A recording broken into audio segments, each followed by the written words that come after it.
Hello friends, welcome back to the new video. In this video guys, I will show you guys how can you disable your Instagram notification in Vivo phone. Guys, you want to disable your Instagram notification, so guys you can disable it.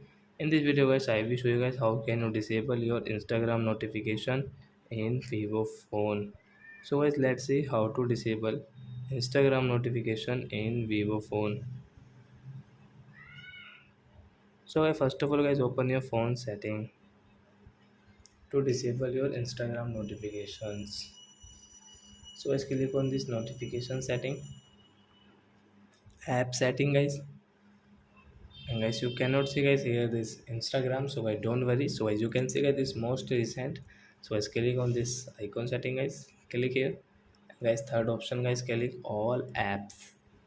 So you can check from here guys all app notification, and guys we will find where is Instagram notification. Insta I we.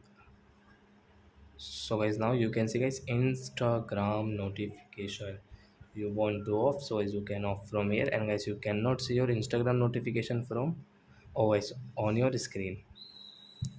So I hope friends you have understood how to disable Instagram notification in Vivo phone. So that's it guys, thanks for watching my video. Now we will meet on next video with new topic.